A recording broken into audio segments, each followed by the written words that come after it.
first of all, thank you for being here, but thank you for what y'all do. Education to me is so very important, and it is the single most effective way, in my opinion, to lift families up and to change lives. If we can educate our children, we can change the world. And those of you who are here and in the business of educating, I just want to say, as on behalf of the chamber, thank you for what you do, because it is hugely important and one of those really life-changing things that we can do. So thank you for being here. DRC, as I became involved, one of the things that really attracted to me is this work around education and workforce. The mission of DRC is to make the Dallas region the best place to live, work, and do business. And one of the most important things is high-quality education. So very proud of the investments we make to help our educators succeed.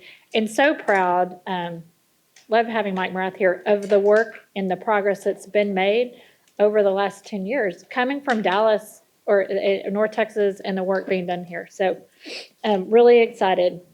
We're going to hear from Mike Morath, of course, the Texas Commissioner of Education, and a panel of regional school district leaders. And the speakers are going to discuss the impact of COVID-19 pandemic on public education. I met Susanna Cordova and I said, you've been here since January and I bet you love those Texas politics. Nothing can be easy, right? Before we begin, we want to thank our sponsors. Thank you to Toyota and Wells Fargo. They're both the co-presenting sponsors. And without your generous support, today's event would not have been possible. I also want to thank our gold sponsors, our friends at Thomson Reuters, and our silver sponsors, Dallas College, Encore, and the University of North Texas System. Now, I will hand the program over to James Shemeldikoff, Executive Vice President of Wells Fargo, to introduce our keynote speakers.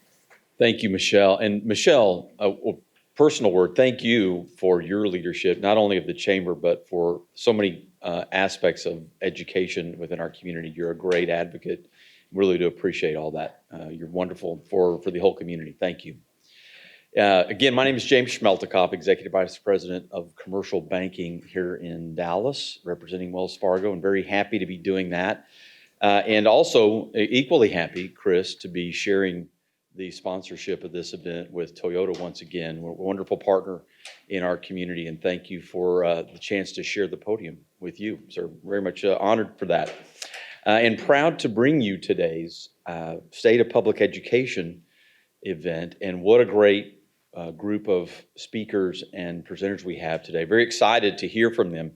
Wells Fargo definitely has a long-standing history of supporting local organizations that are helping children read at grade level, close the achievement gap, and provide college and career readiness and resources to the most vulnerable in our communities. We actually have a few guests joined us today that we are in partnership with, and I want to make sure that I recognize that partnership. Some have been delayed in traffic, et cetera, getting here, but nonetheless want to point out some of those partnerships that, look, as in the business community, can we really accomplish all that we would like to accomplish without those direct partnerships? And so I want to honor specifically a long and meaningful partnership in the P-TECH aspect of DISD at the Carter High School. Wonderful, wonderful people there, and a great effort in our community to support that aspect of education. And we are really proud to be engaged deeply with the Carter High School folks. Commit Partnership also is a fantastic organization that cultivates collaboration across the entire spectrum of public education. Very happy to be involved with them as well. And finally, our good friends at Junior Achievement, which maybe is sort of naturally banking and junior achievement and financial literacy and that type of education should be a natural thing, yet it's sometimes not as well recognized. And thank you for the folks at Junior Achievement for fostering not just financial literacy, but work readiness. And it's our way of experiencing really more hands-on activity with the students in the things that, as a bank, that we're at least most trained ourselves in, and can bring the most value to. So we're really happy with being able to recognize those partnerships and the activity we have in the community. So thank you all for joining us today. Now it's really my pleasure to introduce to you our keynote speaker this afternoon, Texas Commissioner of Education, Mike Morath, as Michelle has already pointed out to us. And we at the Dallas Regional Chamber are very familiar with Commissioner Morath, and needs very little introduction. However, it's always appropriate to call out some good parts of his background here. A product of the Garland Independent School District schools, and also an alum of Leadership Dallas, the DRC Landmark Leadership Program, which he admits fully and openly that started off his public service career. And so we're very happy and proud of that as well, Commissioner. He was appointed by Governor Abbott in January of 2017 and unanimously confirmed by the Texas Senate in March of 2017. As the Texas Commissioner of Education, he leads the Texas Education Agency, which oversees pre-K through high school education of more than 5.5 million students across the state of Texas. That number is a staggering number and growing every day. I'm sure those of you who are involved in public education see the waves of folks continuing to come in, and the challenge remains on how to adapt to that. Prior to his appointment as commissioner, Morath served on the Dallas Independent School District Board of Trustees for more than 4 years. During his tenure, the DISD saw improvement in various areas, including a rise in kindergarten readiness, math proficiency, and high school graduation rates. As always, it's a pleasure to have you back in Dallas, Commissioner, and welcome. Commissioner Morath will kick us off today with a brief presentation, after which he's going to sit down with for a fireside chat with Wayne Carter, NBC's that's a mouthful. NBC5's, the plurality of NBC5 is, maybe someone can help me after if you all, anyone familiar with that. That's education reporter Wayne brings more than 20 years of journalism experience to NBC5, having anchored and reported at TV stations all across the country, specializing in consumer, investigative, and education coverage. His Carter in the Classroom report highlights the ways Dallas schools around North Texas are helping students achieve academic success. Wayne also launched the Brag About Your School campaign, an opportunity for students, teachers, and parents to showcase the unique things that make their school special. Wayne, thank you also for being here. So without further ado, Commissioner Morath, welcome. Thank you. It is great to be back home. I see a lot of friendly faces in this audience, and I'm always excited to come back home. It's somewhat surreal to remark upon the last 10 years. It was 2011 when I was first elected to the school board in Dallas. I was the Leadership Dallas class of 2009, and had that not happened, none of the subsequent things wouldn't have happened either. So I want to thank so many folks in this city that have poured so much into me. And if I've done anything good, you can take credit, and whatever I screw up, that's definitely my fault. So I wanted to give you an update on where we are broadly in public education, which I will say the last 2 years have been extraordinarily challenging for all aspects of our society, and public education perhaps most acutely, which you'll see in a moment.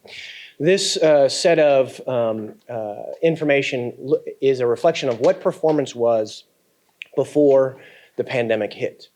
And I think it's important. We talk about public education often in a variety of ways. We talk about our teachers, who of course are the lifebloods of our classroom. We talk about the operations of schools. We talk about a huge amount of inputs, things that go into making school what it is.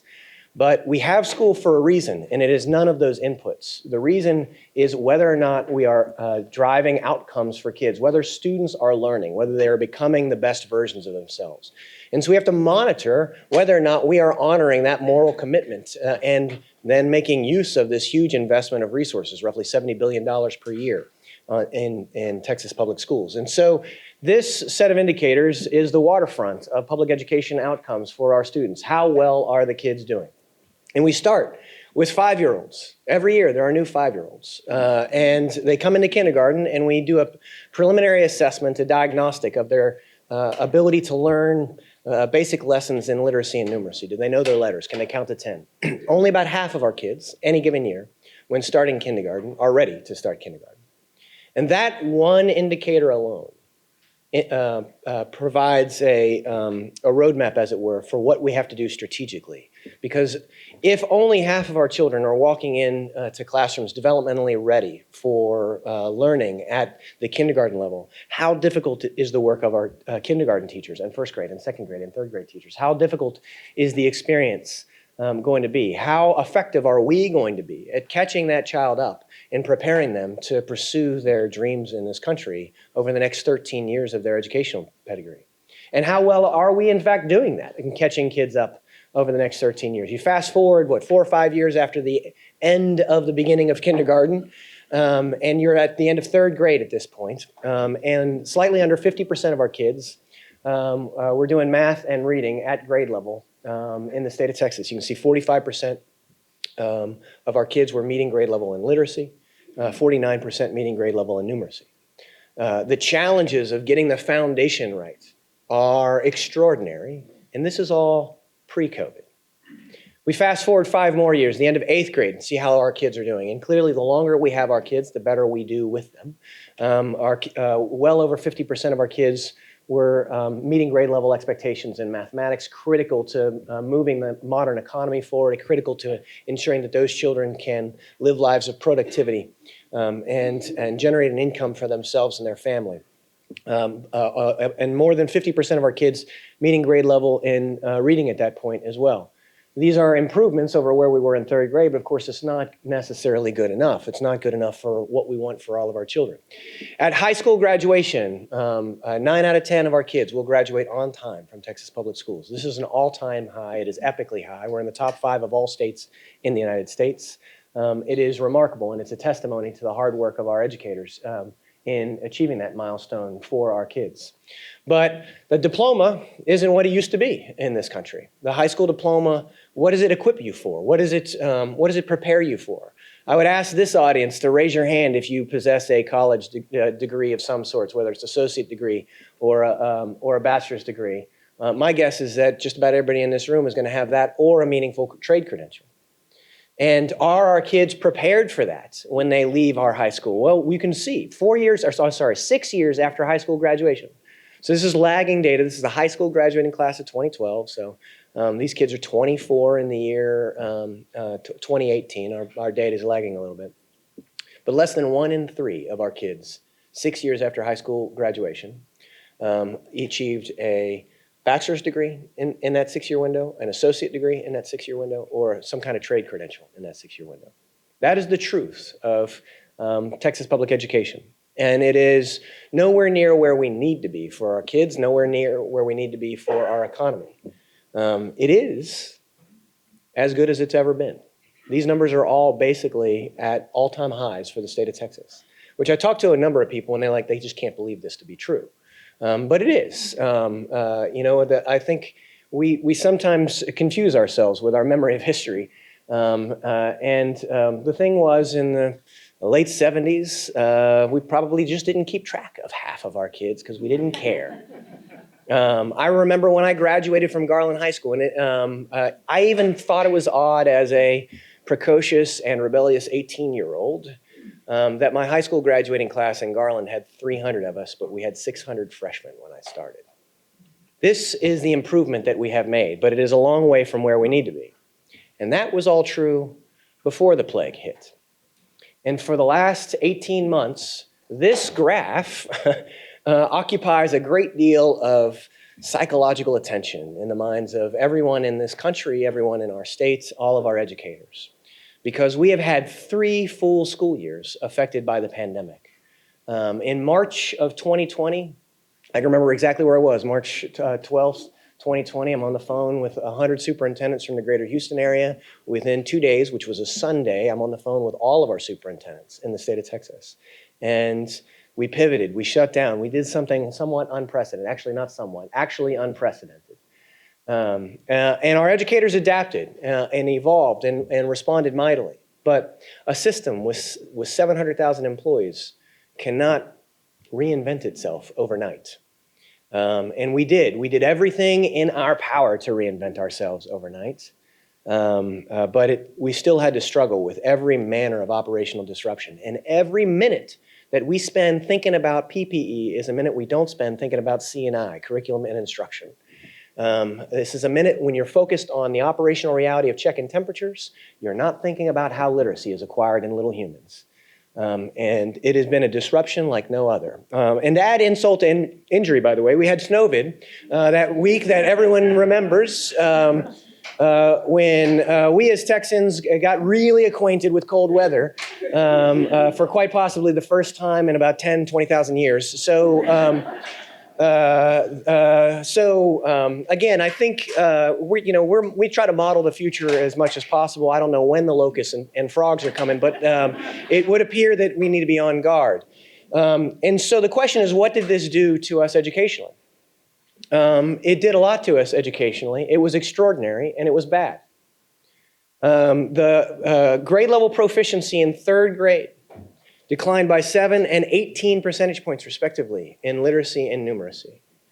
Almost 20 percentage points in mathematics at eighth grade level mathematics proficiency. And these numbers represent children. And 20% represents almost 1 million children. We have over 1 million more children below grade level relative to what would happen in a normal year in the state of Texas. And this is how this year started. Incidentally, started during the peak of a Delta variant for us, which is thankfully subsiding rapidly. But it certainly has not let us start this year in our response where we wanted to be. Put in historical perspectives, this decline. This shows you the last 10 years of performance improvement in reading and in mathematics for our schools, for our kids. And it shows that Texas public educators are awesome. Like, we're getting after it. Our teachers are working their tails off, principals are working their tails off, superintendents, school board members, you don't even pay them and they're working their tails off. And we have seen 10 years of unadulterated improvement in reading and mathematics. But the decline in proficiency, in knowledge and skills, in tangible things like, does my third grader have the times table memorized? Tangible things that matter long term. And we lost at least a decade's worth of progress. In fact, this graph actually hides just how bad it really is, because if I isolate just elementary and middle school literacy levels, I cannot find a measurement point in our state's history as low as the one we started this year. This is the challenge that we are facing. And then not to continue down this Debbie Downer spiral here, but I think it is important to speak truthfully about what our track record is at addressing this kind of challenge. The last major disruption that we had in the United States, where a group of kids lost about a year's worth of education, was in fact Hurricane Katrina. This has been very well studied. We had a large number of kids come to the state of Texas that were displaced by the hurricane.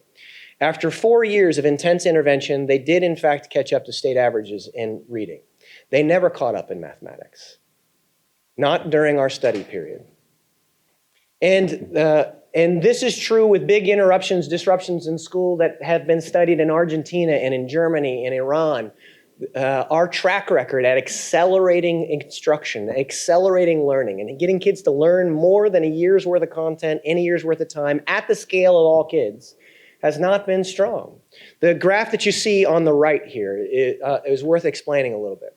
In 2017, the size of that red bar is the count representing individual souls in our schools that were third graders that performed significantly below grade level in mathematics. So about 85,000 kids finished third grade significantly below grade level in mathematics in 2017. We knew it. We know exactly who they are. It's our job as educators to get them caught up. So the next year, about 25,000 of those 85,000 go from significantly below grade level to approaching grade level. They did, in fact, grow more than a year academically in a year's time. And then fast forward one more year, same cohort of kids, the end of this class of 2019, end of school year 2019, these kids are now at the end of 5th grade. And about 7,000 of those kids, 6,000 of those kids were actually meeting grade level. So in a 2-year time period, 7% of kids who are noticeably below grade level are caught up in mathematics. Across all grades and subjects, our track record is 4%. 4% of kids who are noticeably below grade level, our system has historically been able to catch up.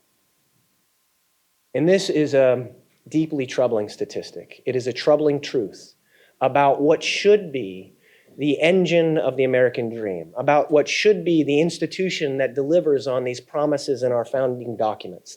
All men are created equal, that we're endowed with certain rights, the right to pursue happiness. Public education is the institution that we have chosen as Americans to say, we will position everyone for that race. Because the American dream is not for the faint at heart. My first business was a catastrophe, and I'm just glad that I avoided alcoholism. But you got to stand up and dust yourself off and try again. And so to equip our young people to pursue whatever they wish to in life, to help them live up to their God-given talents, this is what we need our schools to do. And our kids who are noticeably below grade level have had a historic tendency to stay there. So what is our challenge? Our challenge is to accelerate the rate at which learning happens. And if we don't do this, I will finish my negative portion of this speech with this prognostication. I don't want to be Cassandra. I want to be a very clear, understood individual predicting the future, because we have enough information to know what this will be. This is not a hypothetical future. This will be our actual future. The evidence related to performance in mathematics achievement in particular has been very strongly linked with long-term income for American children. For kids in Texas, on our specific assessments on things that predict achievement, predict income, and very strongly linked. We know the relationship. We know the nature of this link.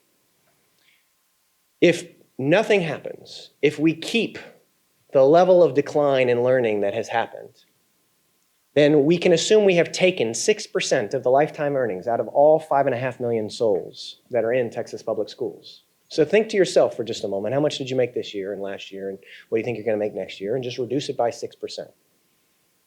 For the median American, that's $100,000 that will have been sucked out of their pocket. For us as an economy, when you think about the challenge of the chamber, the net present value of the reduction in gross domestic product for the state of Texas alone is $2 trillion.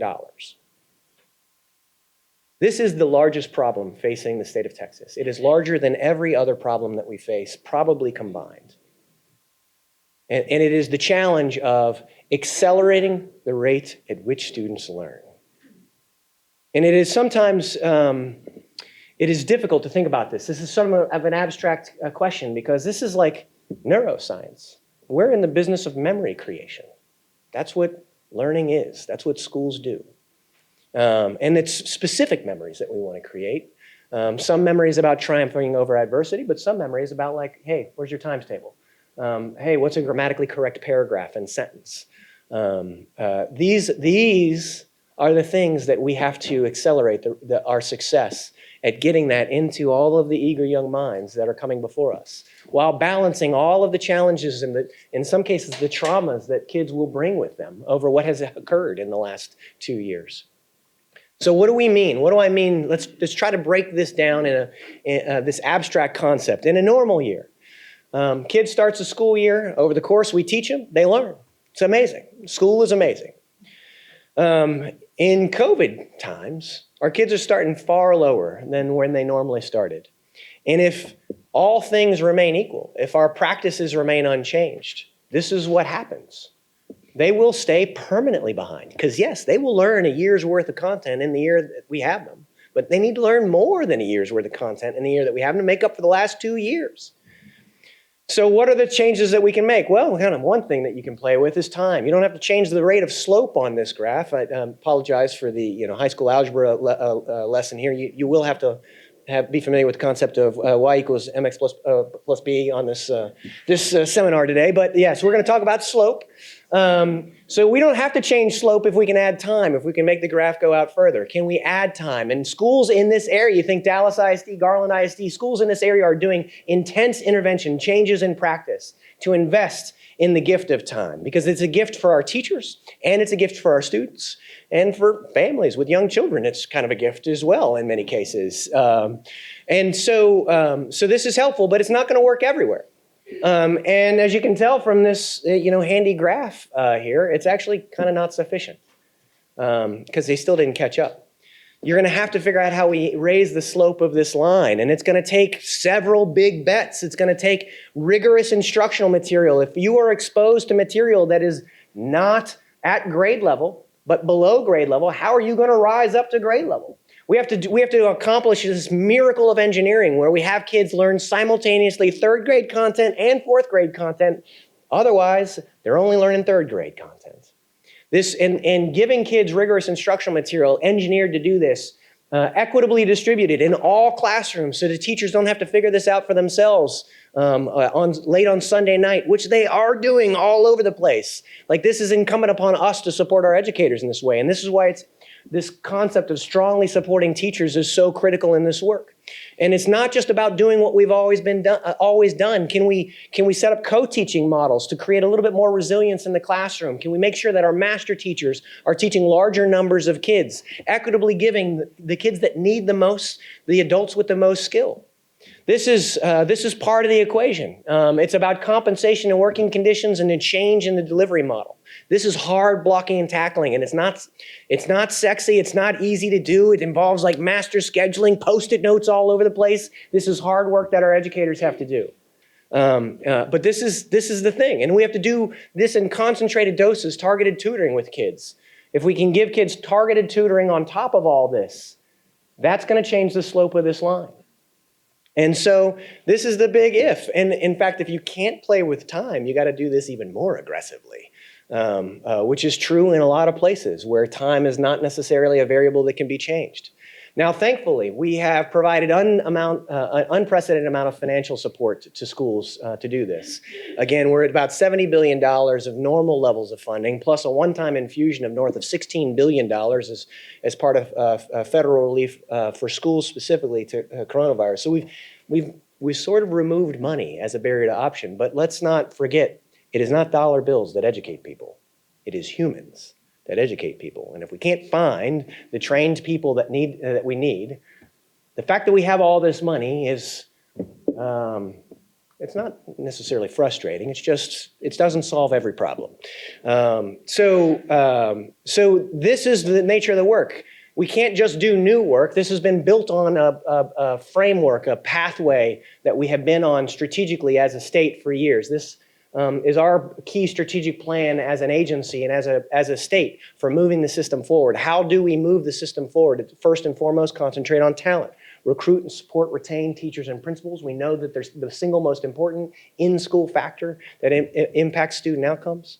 We have to make sure that the attention of our system is focused on the early grades and early years to build a foundation of literacy and numeracy in all of our kids.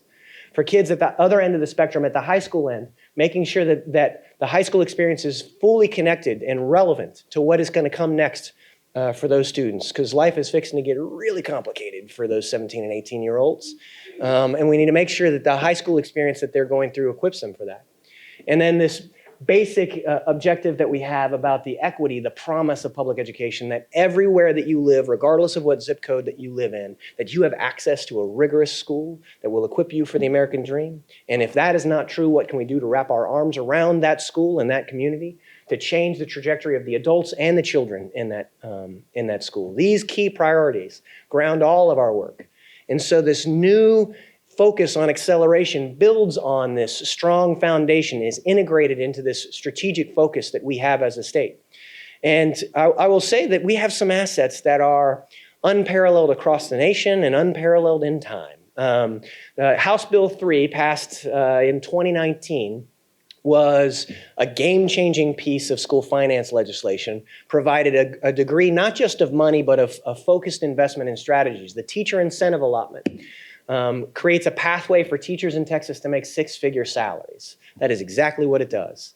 It is not easy to implement. It requires a change in compensation practices, a change in evaluation practices.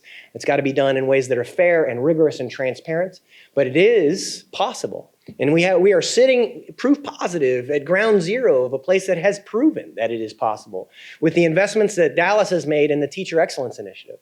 In fact, in Dallas and Collin County, we have 182 teachers last year that made six figures. And incidentally, I filtered out all the football coaches. These are actual teachers. So the real number is actually higher than this.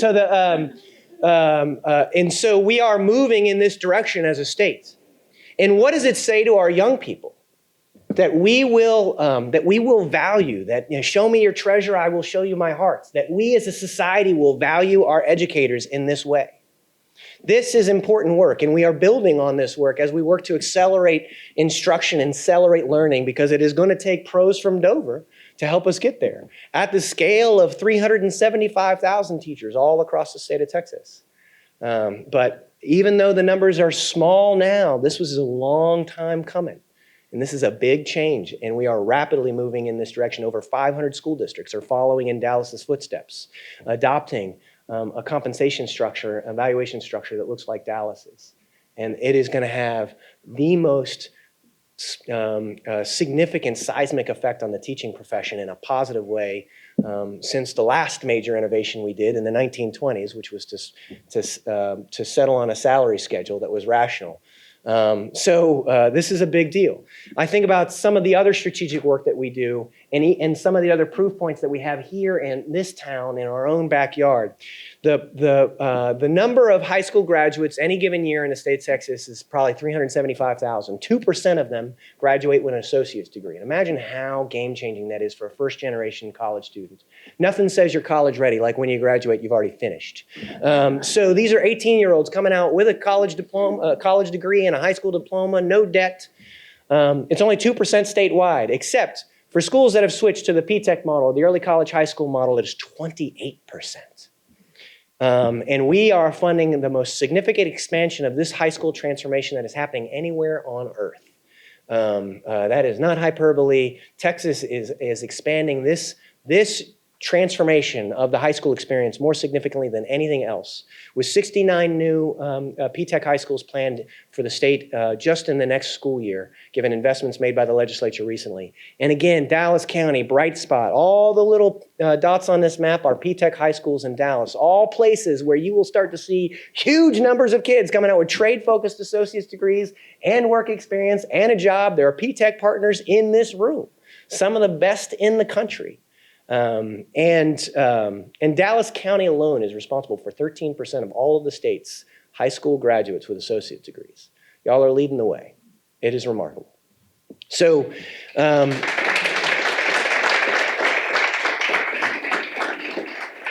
incidentally, he's not here, but that is the vision of one Dr. Michael Hinojosa that pulled that off. So if you see him,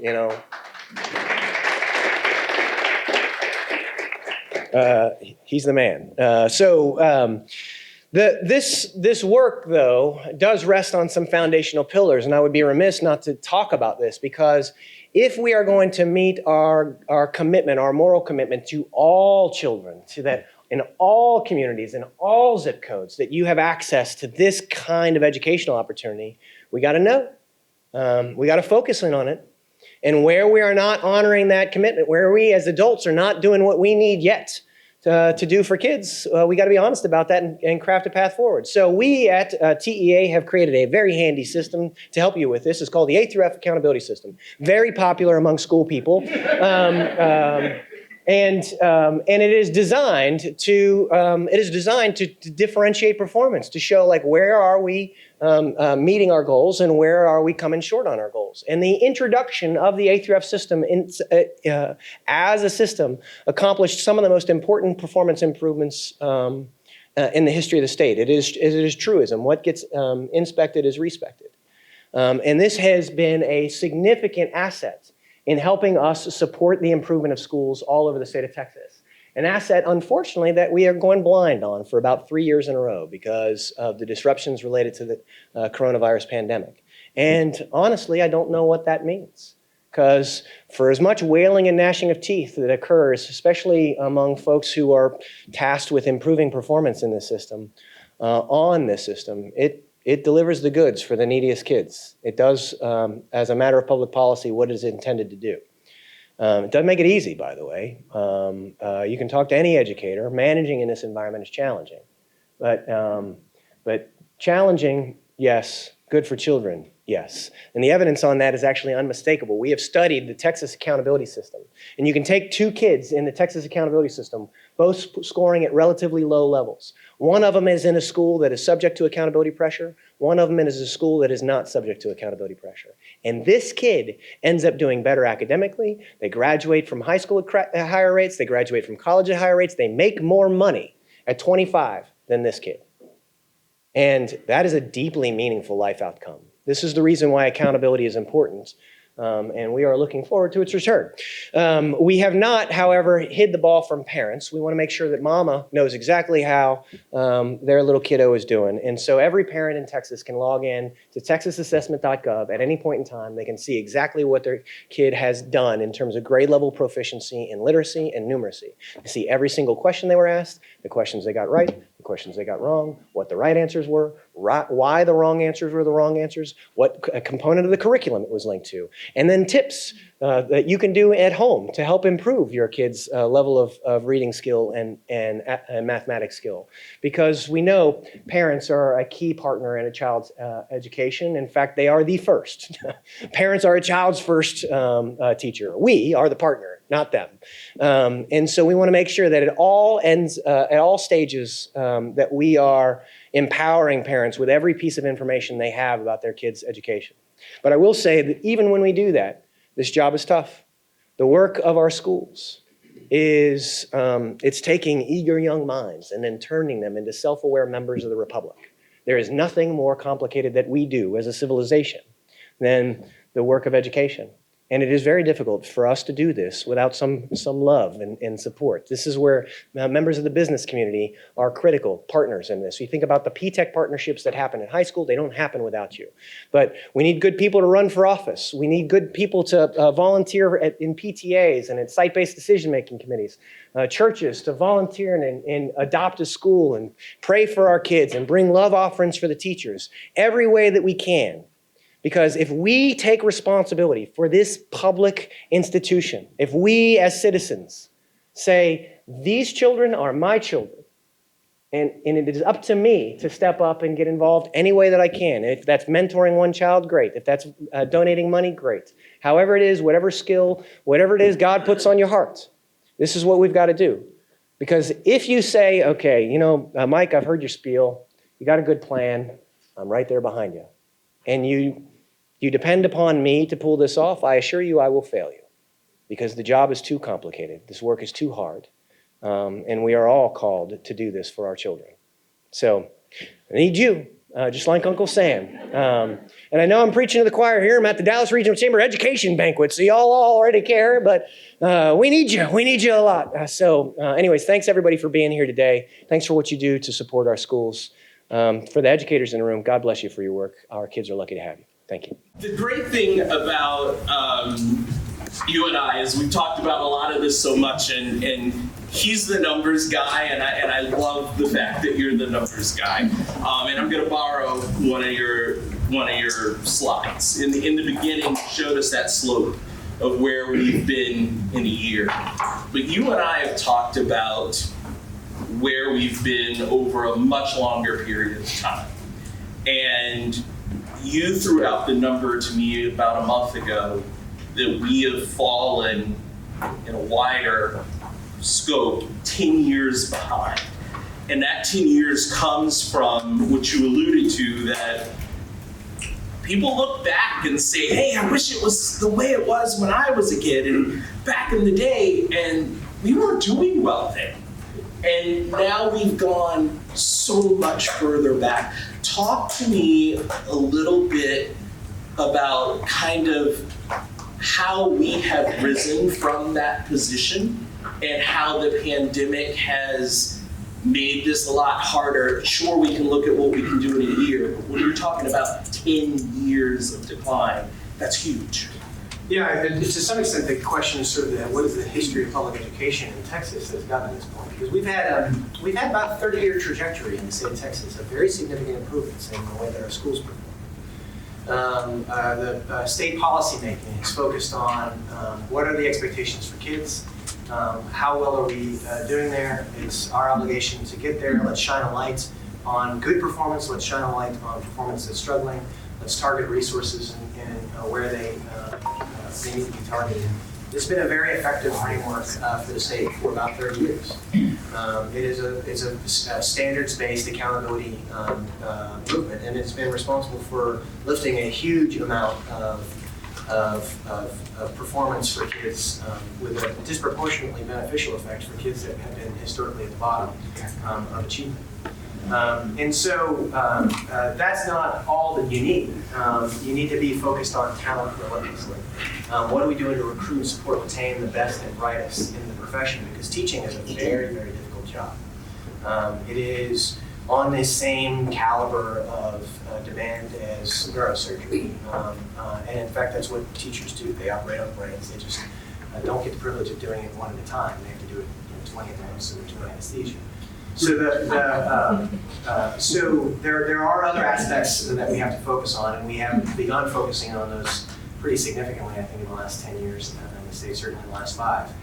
And that has been responsible for much of the gains that we've seen in the aggregate, positioning Texas actually above many, many states in ways that we historically did not necessarily get credit for. When I took office, for example, in 4th grade mathematics, African American students in Texas actually were the #1 performing group of students in the country for African American students in mathematics. And so there is a lot of strength in what we have done historically, but the disruption in the last 2 years has been extraordinary. And if you take the trend line of the last 10 years and project it forward in the last 10 years, we will only catch up with where we were in 10 years. So we do have to change practices significantly, operationally, at the classroom level, at the school level, and what we do before and after school, what we do to support parents as children's first teacher. All of these things will have to improve. We've got to get better faster. As we talk, I mean, because everyone agrees, whether you talk to parents, teachers, kids, the Secretary of Education, everyone says, hey, we got a problem, we have a big problem, we can't screw this up. As Dr. Hinojosa says, if we screw this up and don't make the right choices now, the problem is everyone has a different how. We're throwing money at it, but what do we do with the money? And where do we go, and what decisions do we make? If I talk to teachers, I talk to the Teachers of the Year in Dallas ISD, assembled all of them and kind of had a chat. And they said the exact same things to me that a group of children said to us. We gathered a group of seniors. They said, we're stressed. We are mentally taxed. We're mentally broken. And before we start talking about more class time and high tutoring and all this stuff, we've got to talk about our mental health, because it's tough. Teachers have said, I need everyone to help us. Everyone keeps saying they're going to love us and they're going to give us stuff, but we need parents to make sure that they're going to kids' games, that they're going to the recitals, that they're, when the kid's not doing what they're supposed to do, that they're in this together. The kids have said, I need somebody to stop pushing me and support me. It's a struggle because the numbers are so dire, and you feel like you got to do something. But when these kids and these teachers are talking so much about stress, does that put us in an awkward position of almost feeling like we have to stress them more and pump the accelerator? So I would say that the work that you have to do as an educator, first and foremost, is build a connection with the children in your classroom. What we know about the brain is if the amygdala is all fired up, your prefrontal cortex is not going to do its job. If you're in fight or flight mode, you're not going to be higher order material.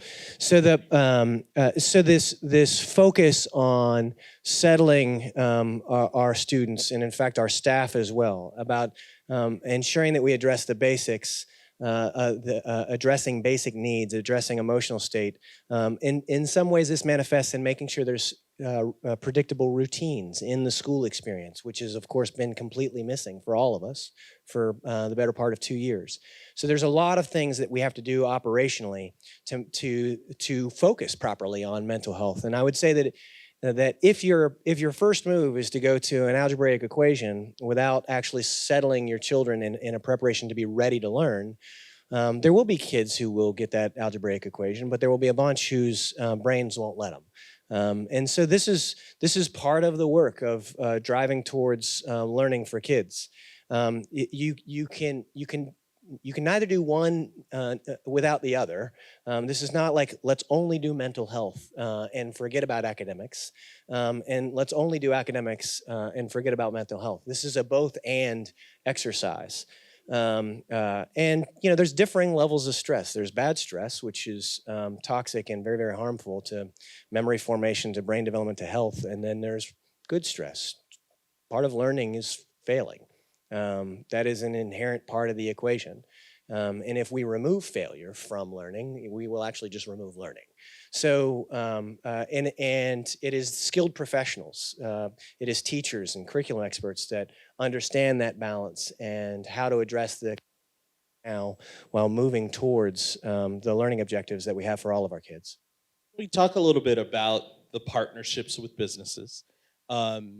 You and I have talked about the fact that we do so well in Texas. Our economy's great, crime's low, but man, as you've said, we haven't caught up with education.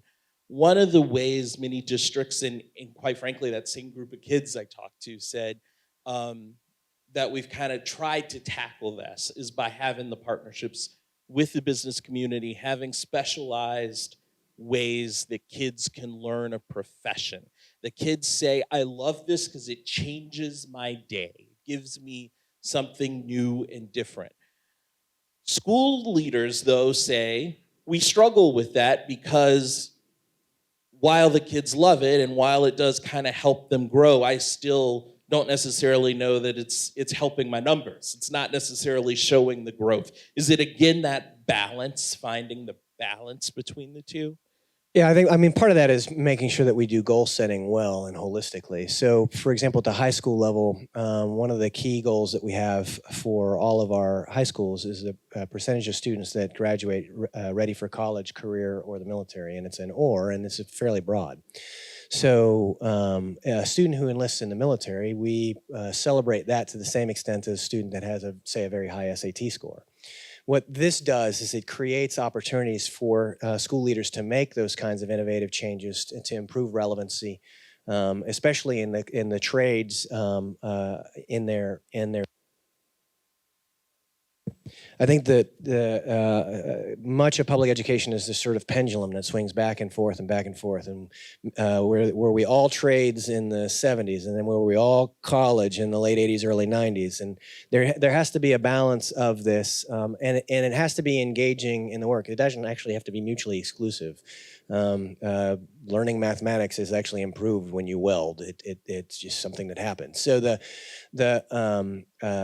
so ensuring that we can support our school leaders with a sort of a goal-setting system that creates this both-and opportunity has been one of our priorities at the agency. All right. Well, we thank you for coming. We thank you for sharing. As I said many times, it is a huge task, and everyone looks to you to make some decisions there, and we thank you for guiding us through. My job is to help 5.5 million souls, and it's there's no better job on the planet. So I'm honored to have this opportunity, and hopefully I'm doing what I'm meant to do while I have this opportunity to serve. Commissioner Morath.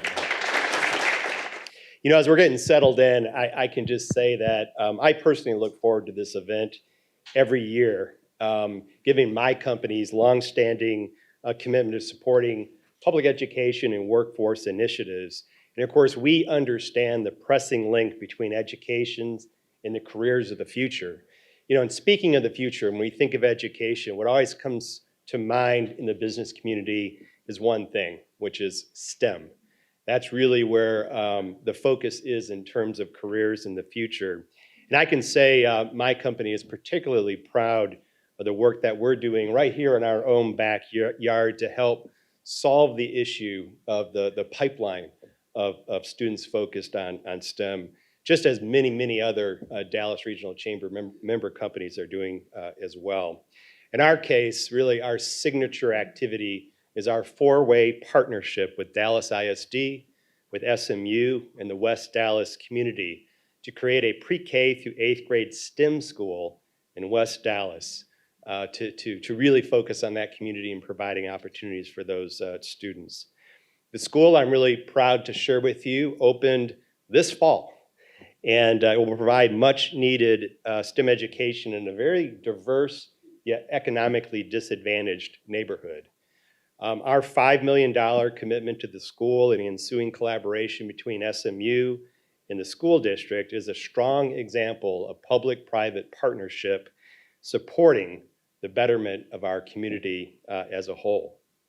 Now, later this month, I have the honor of serving as principal for a day at that very school. And I can't tell you how excited I am to see the school, to meet the teachers, and to meet this inaugural class as students. It's going to be an incredible opportunity. And I know it will, because back in 2019, the last year we had the opportunity to do principal for a year, I was the principal at Carr Elementary, a feeder elementary school to the Pinkston High School.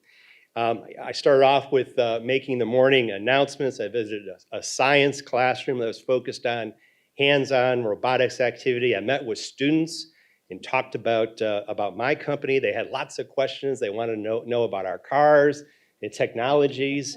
And they also wanted to know about how to get a job at Toyota, which I was really impressed that elementary students were thinking that far in advance and networking in that way.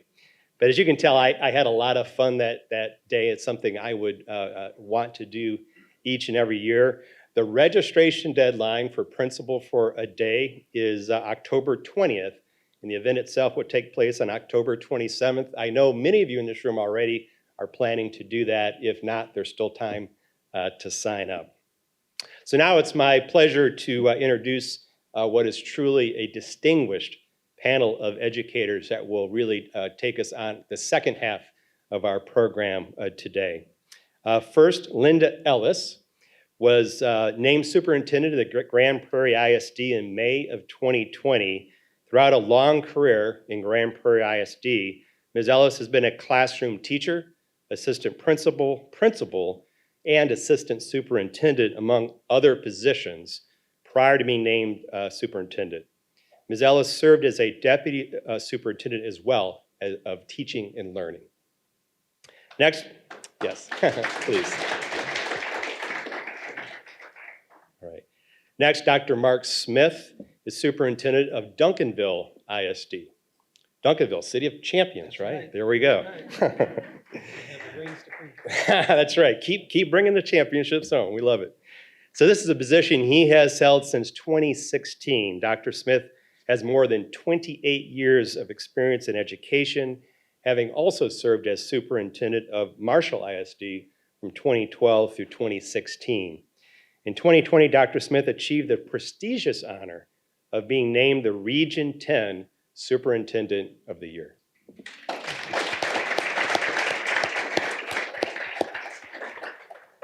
Susanna Cordova is Deputy Superintendent of Leading and Learning for Dallas ISD.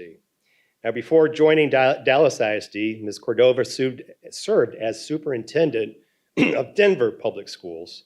In that role, she oversaw significant improvements in student outcomes, including an 8% increase in graduation rates and a 10% improvement in Latino student graduation rates.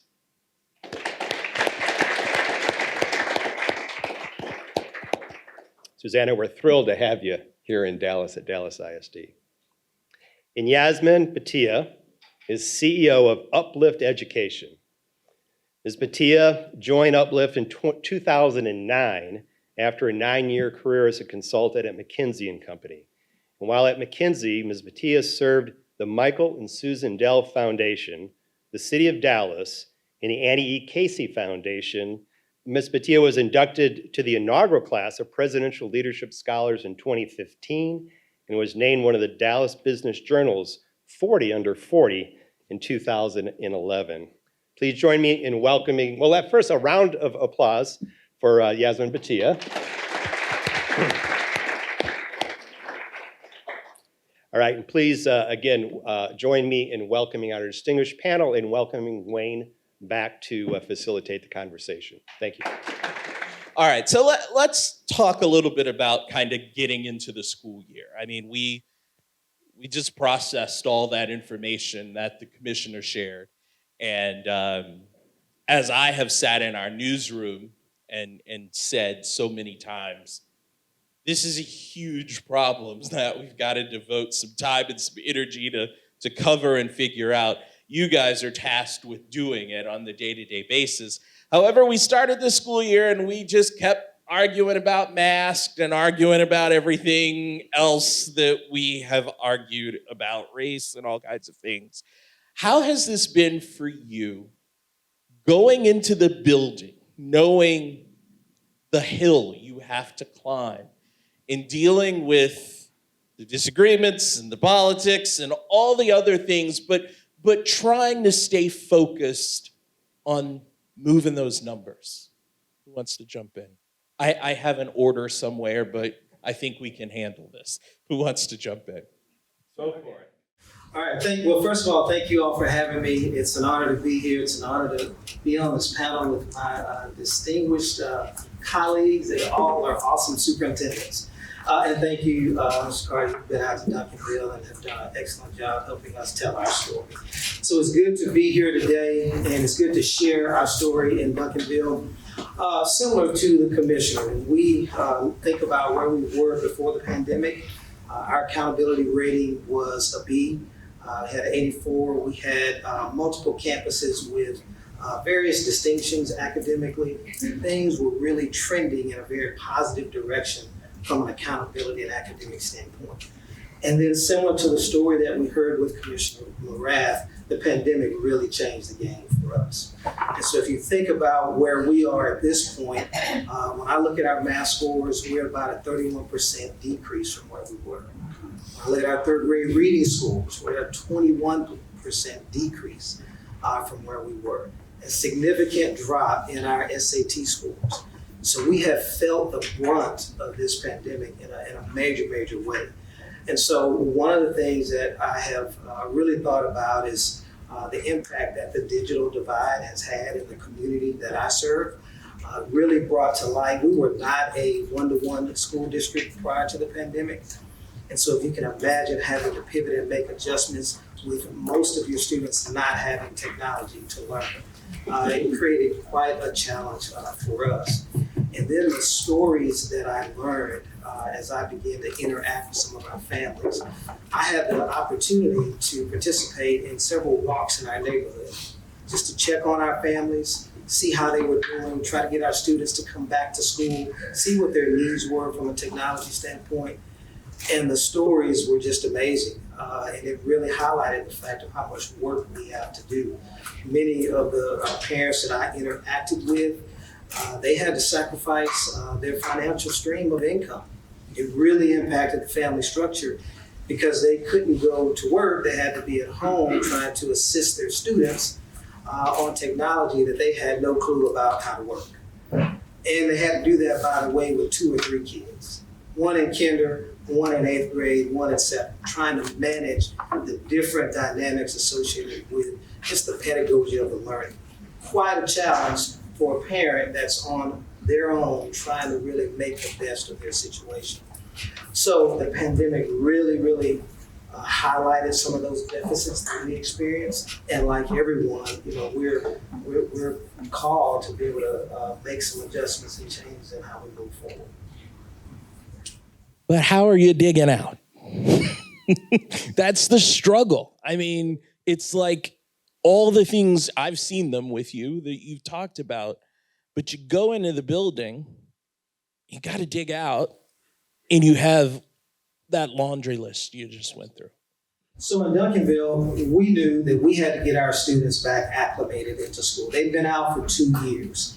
And so we focused on the social and emotional aspect. We needed to get our students back into school. We needed to understand some of the challenges that they were dealing with. And so if you think about some of the emotional trauma that our students experienced over the last 2 years, it's amazing, it's heartbreaking. So we knew, kind of going back to the whole Maslow way of addressing some of the needs of students before you can really get them to learn, that was our focus. And so we've had over 200 plus individual and group counseling sessions for our students. And then we've also had to actually partner with vendors outside of our district because the demand and the need is so great. But we had to get them emotionally stable so that we can begin to reformat their thinking, reacclimate them to the learning process, and rebuild those relationships that have been torn for the last 2 years. Dr. Cordova, or Yasmin, if you want to jump in. Well, I was just going to build on that point for just a minute. I think that's why this year is so hard for teachers right now, is they are investing time in social emotional learning and addressing trauma, but then they hear that and they have to respond to it. So they have to do their own processing. And then you can't just wing that lesson.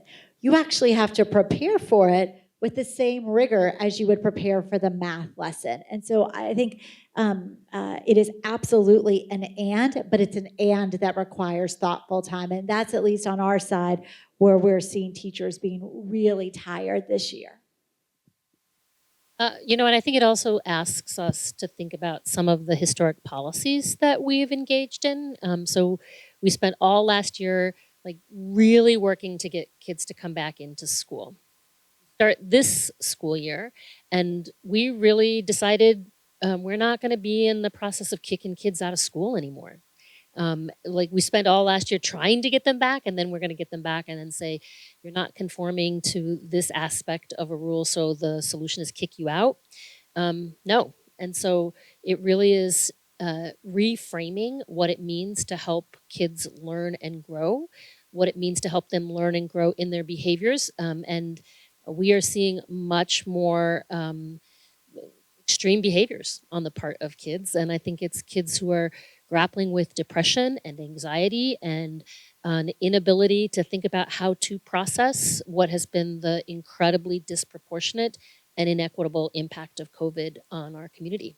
And the fact that communities of color and low-income communities were harder hit by COVID should tell us that in our schools that serve significant numbers of those communities, they're going to have higher needs. I think it has been really fortunate that we've had the funding to support the development of new programs, but the whole issue of being able to bring people in, it's a real challenge. I would agree, and I will tell you one of the biggest challenges, and one of the things that we talk about a lot, but I think it's hard for people to wrap their head around, is that emotional stress that our children are bringing to school. One of the things that we did in Grand Prairie, we started this summer when we extended our school day year with a group of kids who were, the principals and teachers reached out to parents and said, will you come back to school this summer in a small group with an amazing teacher? And so what we found is that we could spend some time on skills. We have to spend some time on skills. But the other thing is you have to spend time, and teachers are not accustomed to doing this. They are accustomed to building a relationship from the beginning. When children come in your room, if you cannot connect with them relationally, you're not going to get to them academically. Teachers have always understood that. The depth of that challenge is bigger than it's ever been. And so what we would do is kind of split the day up. So we would work on skills, as you would expect us to do. But then we would also work on the reacclimating them to being social with their classmates. And so the afternoon was spent on fine arts challenges or STEM challenges, or we actually took them to a ranger game. Many of our children will never have that opportunity. And so we're having to look at things very differently than school is an academic setting. It is no longer an academic setting in itself. It is very much a social setting in which we're trying to help our children and our staff. You know, teachers have always been accustomed to dealing with struggling learners. That's part of what they're trained to do. But we knowingly and intentionally moved up a group of children who we knew were not fully prepared for the next grade level. And so when the commissioner said in fourth grade, you're teaching third and fourth grade, that's what you're doing. And you're doing it to emotionally stressed children and emotionally stressed parents. And so, again, it sounds like a really sad story. The good news is, through the pandemic, we did learn to do some things a new and better way. We did learn that that teacher that was the amazing third grade teacher, I was a curriculum director, and I used to think there was a lady always there early, always there late, preparing lessons. And I thought, if I'd have had her as my math teacher, I'd be a mathematician. We get to use the benefit of those great teachers across the district. Yeah, Linda, that's kind of what I was talking about earlier, in the sense of you have these numbers and the numbers are scary. And I'm going to ask each of you to kind of just talk about the numbers in your district. But at the same time, I mean, you stand in front of the room and you look out over these kids and you see what they're dealing with, and the frustrations and the struggles and the emotional just weight of all of this. And I have heard from some of your colleagues that it's like, as much as I'm concerned about my star numbers, I'm more concerned with what I'm seeing in those individual kids and how they're growing. Can you talk a little bit about your star numbers, kind of where they were, but also kind of how you're going to measure success this year? And is it necessarily with this year's star numbers, or is it with some of this other growth that I know a lot of your teachers are chasing? And I can tell you in Grand Prairie, like you saw the commissioner display earlier, we were a B district. We were at an 84.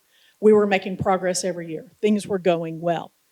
This year, we've started with our beginning of the year screener, which is basically a test of conceptual points where our children are, and we're measuring that as we go. We measure that every 6 weeks. We'll have a beginning of the year screener. We'll compare that and talk to our teachers about those children that are showing growth, those children who are showing more than a year's growth as we go.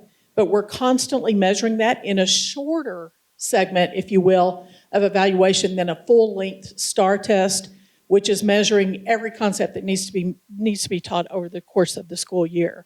So what we're doing is celebrating small success.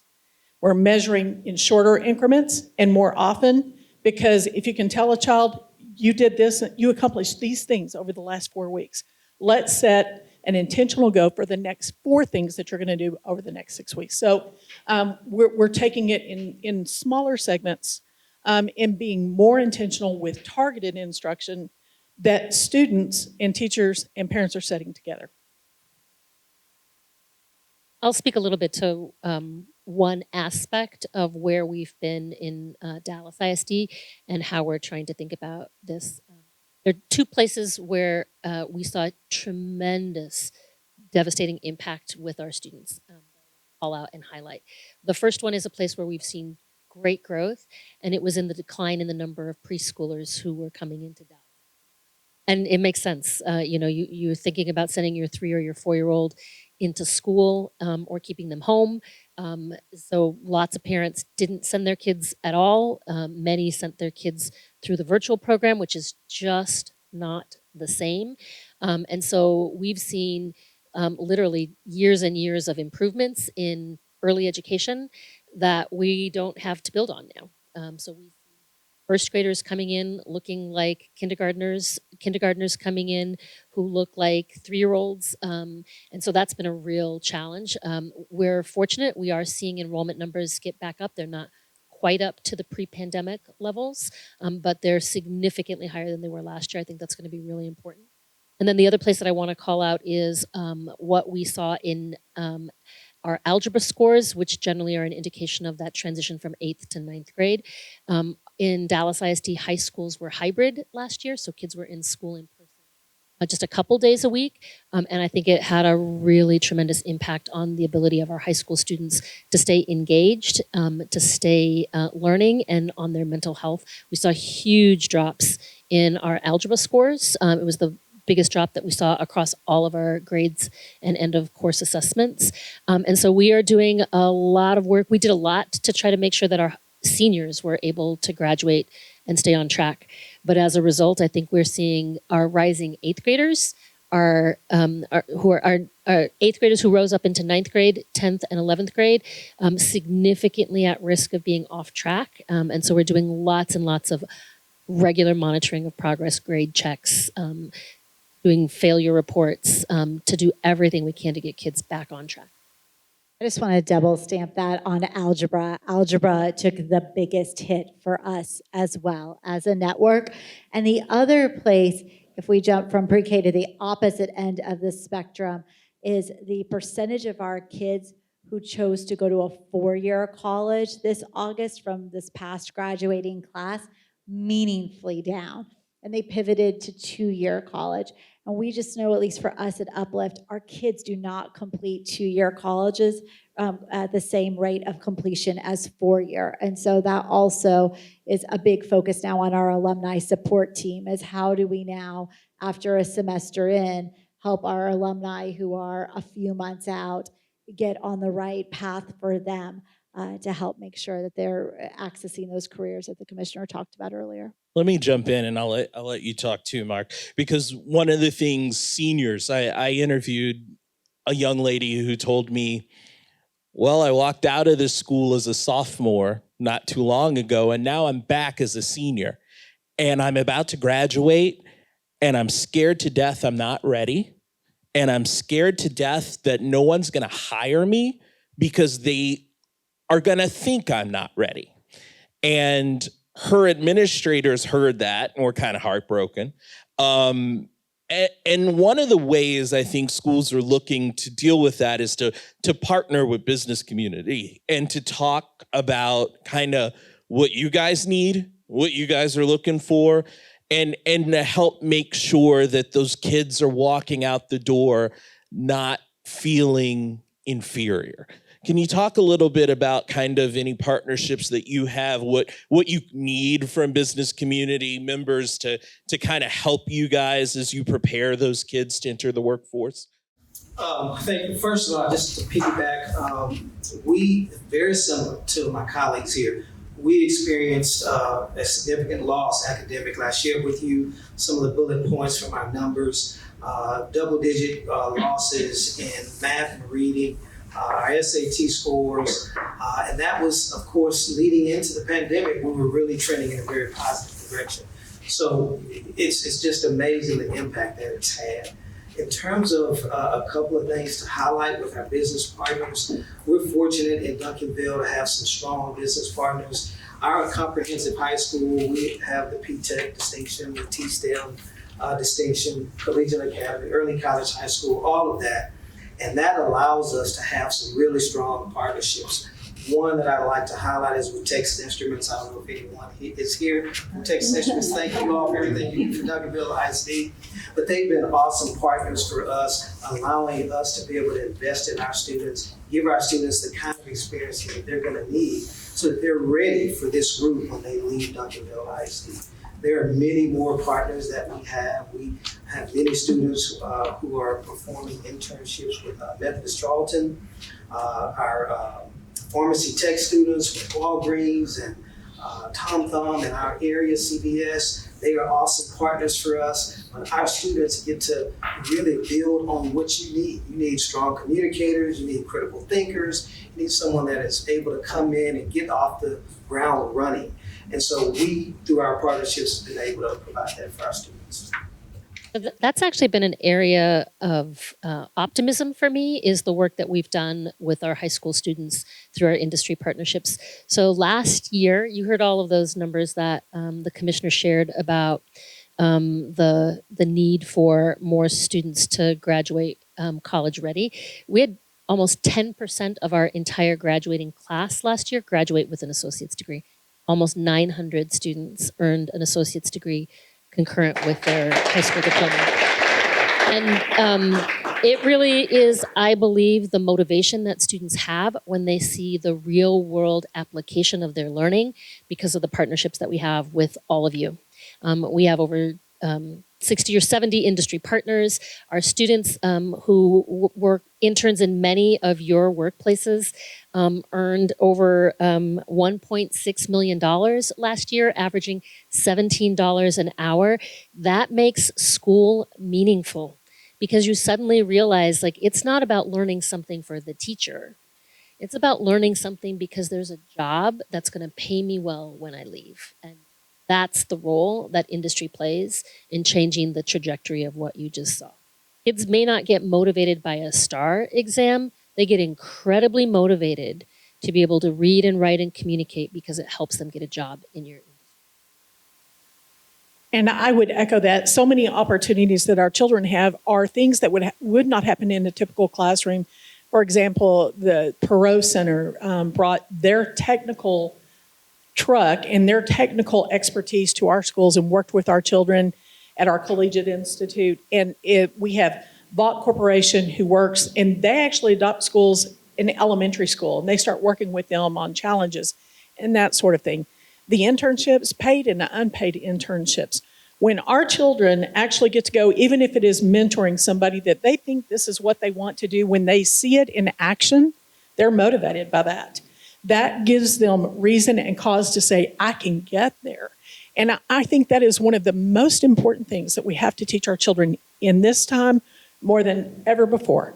And that is to give them confidence. Confidence to say yes to the right things, and confidence, maybe more importantly, to say no to the wrong things.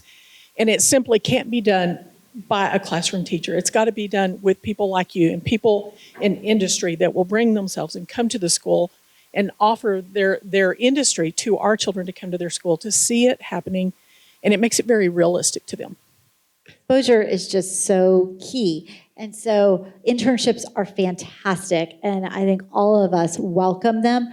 But even things like inviting a group of our students in to do a career field trip at your office, just like we take our kids to see college campuses, some of them might have never been in a corporate setting that looks like one of yours.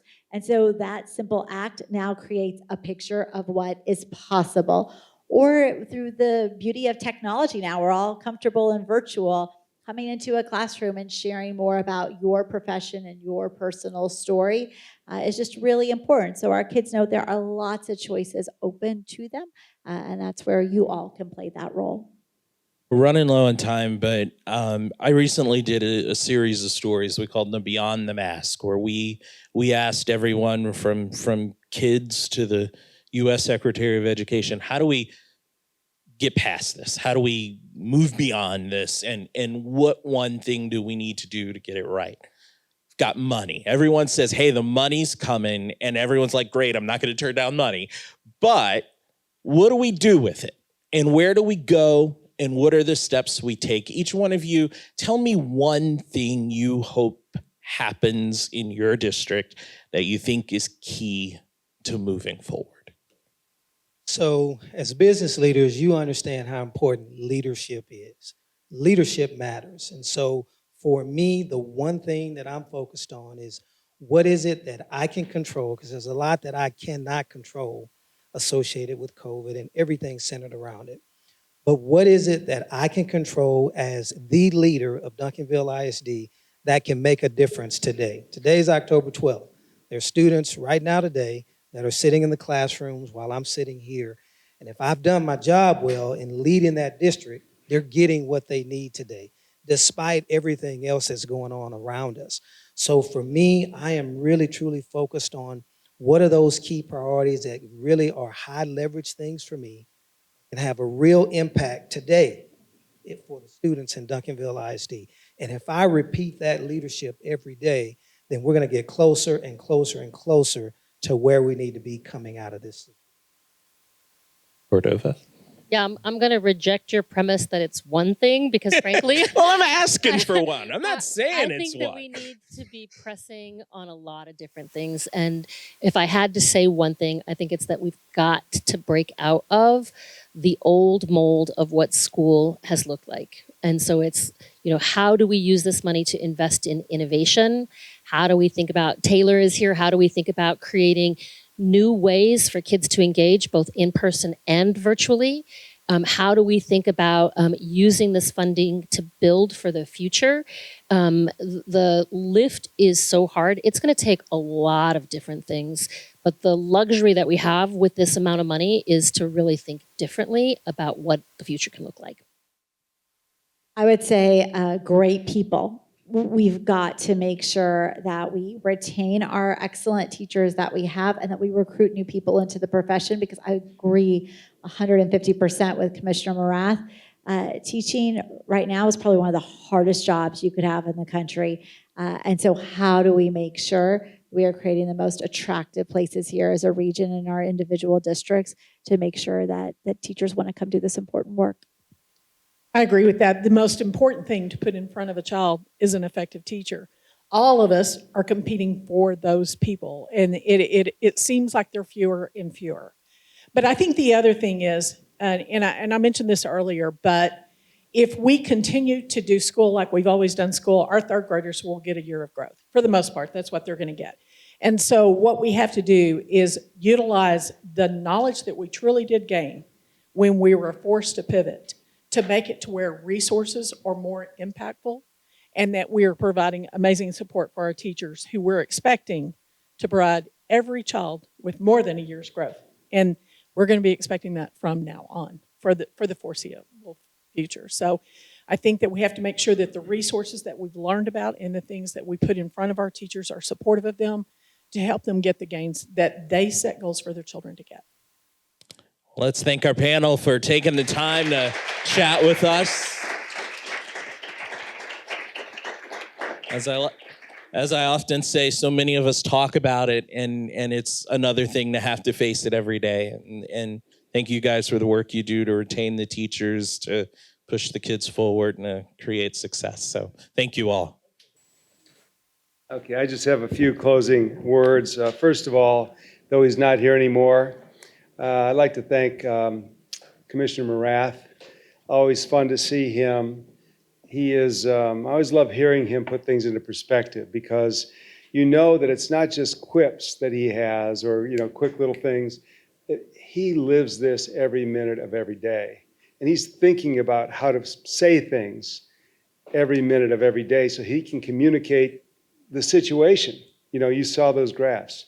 And there's a lot of work that needs to be done. And if he can't sort of rally the troops around the challenge ahead of us by making it clear, then we can't go forward. But he's a great leader. I think everybody in this room is indebted to him. All the parents are, all the kids are, everybody in our community is. So we're really lucky to have Mike Morath. And I think we take credit for him, because the Chamber several years ago created a PAC to support candidates for Dallas ISD that were like-minded with us in the way we viewed learning and what it was going to take to make improvements. Angela was a big part of that in the day. And so he was one of our candidates that we supported way back. So his first foray into public service was through Dallas ISD, and he, of course, then ascended to the role of Texas Commissioner of Education. So we take credit for him. Yasmin, thank you for being here. Wonderful. Linda, thank you. Susanna was Dr. Hinojos' handpicked candidate to be the deputy superintendent, and she is better than advertised. I mean, Mike was very, very high on Susanna when she came from Denver, and she is doing a remarkable job. Thank you so much. And Dr. Smith, thank you. You're Duncanville's obviously lucky to have you, so thank you. I'd like to say a few thank yous to our team. We have a remarkable team here at the Chamber. I'd like to first point out our education and workforce team. They're the ones who led this whole effort and do lead this effort every day. So Jared Toussaint, where's Jared? I'm looking right at him. Jared Toussaint he's the leader of that education and workforce team. He actually worked with Mike Morath in Austin as one of his top deputies, and we were lucky enough to recruit him to come and be our senior vice president here. He's always in the background, though. I mean, he is so humble about everything, but he's a great leader. So, Jared, thank you. Where is Michael Wood? Michael Wood does work in pre-K through 12, and he's a big part of this event as well. And then Elizabeth Caudle McLean works in higher education for our team there. And Sada is a great coordinator of everything that goes on in the education and workforce team. Also like to give credit to two folks who have worked in this area for many years, but they no longer have titles in it. So first one is Angela Farley, who was our Senior Vice President for Education and Workforce before she got kicked upstairs to become our Chief Operating Officer. And so a lot of the foundations that have been laid were laid by Angela. And then Michelle, who's our chair this year, was for many years the chair of the Education and Workforce Task Force, or Council, I should say, here at the Chamber. So this is obviously near and dear to our hearts and to all the senior people here, Education and Workforce. And lastly, to the events team. So where's Nicole? Where's Nicole? Is she around? Yep, always in the background again, but our Vice President of Events, Nicole Fain. Where's Penny? Penny around. Penny Lynch over here is a very key member of our events team. And where's Razel? Razel is our newest member of our events team. Thank you, guys. This doesn't happen without all of you, so thank you. I wanted to say just a word about why we think education and workforce is so important. First of all, it's about individuals. All of us only have one life. So it's about giving everyone the same opportunity for a good education so they can have a good job and a good life, right? That was talked about a lot. Secondly, it's about our employers. What do our employers need? They need good workers. They need a good workforce that's educated and trained and ready to go to work. So that's our companies. And that's why so many of our companies are involved in education. We have over 80 companies involved in Dallas ISD schools. Incredible. No other market in the country is even close to that number of bringing companies together with our educational system. And the third reason it's so important is because it's one of the fundamental tenets of a strong and growing community. I think there are two things that are the basis for every strong and growing community. One is good schools, and second is public safety. If you don't have good schools and safe communities, people aren't moving there. People aren't moving companies there. So that's the baseline for everything. So this is really fundamental to our being here in Dallas and in Dallas County and in this region. So anyway, thank everyone in this room for what you do in this effort. I'd like to thank our sponsors. I know they are totally committed to this work. Toyota, Chris, thank you. James Schmeltikoff, where's James? Right there. James, thank you, and Wells Fargo for what you guys do. Thanks for being presenting sponsors today. Gabe, thank you, and Thomson Reuters for what you do in this space. Thank you for sponsoring today. And then Dallas College, Justin. Those of you who may know, probably most of you do know, but Justin is the elected incoming president of Dallas College, and he'll start next year. What month do you start in next year? In March. In March. So congratulations. And thank you to Iconic IT and to Encore and to the University of North Texas System. We really appreciate all that you do.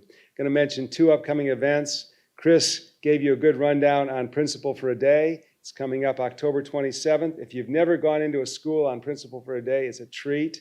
Take the morning and go do it. And then in the afternoon, we all come together with the principals and others that have gone into schools. And we have a party. We have a little reception, and Toyota is sponsoring that. By the way, Principal for a Day is sponsored by Capital One. And the reception afterwards, the fun part of it, it's all fun, actually. Going into the schools is fun, but where the drinks are is going to be when Toyota sponsors it in the afternoon. Secondly, a State of the Workforce event is coming up. It's our second annual. It's Wednesday, November 17th. It's presented by Texas Mutual Insurance. And Brian Daniel, who is the Commissioner of Texas Workforce Commission, will be our keynote speaker. We'll have a panel of workforce leaders in this area coming together to talk about the challenges and opportunities in workforce. In fact, last week, Lori Larea, who runs the Texas Workforce Commission here in town, told us at a job fair last week, there were 4,000 job openings and only 400 people showed up. That's the exact opposite of the way it used to be. There used to be 400 job openings and 4,000 people would show up. So something's happening out there. So I hope you'll come to this event on November 17th and learn more. And you can go to our website and learn about any event coming up. But those are two big ones that I think this group would particularly be interested in. So listen, thanks for being here today and really appreciate all the work you do and hope you have a great rest of your day. Thank you.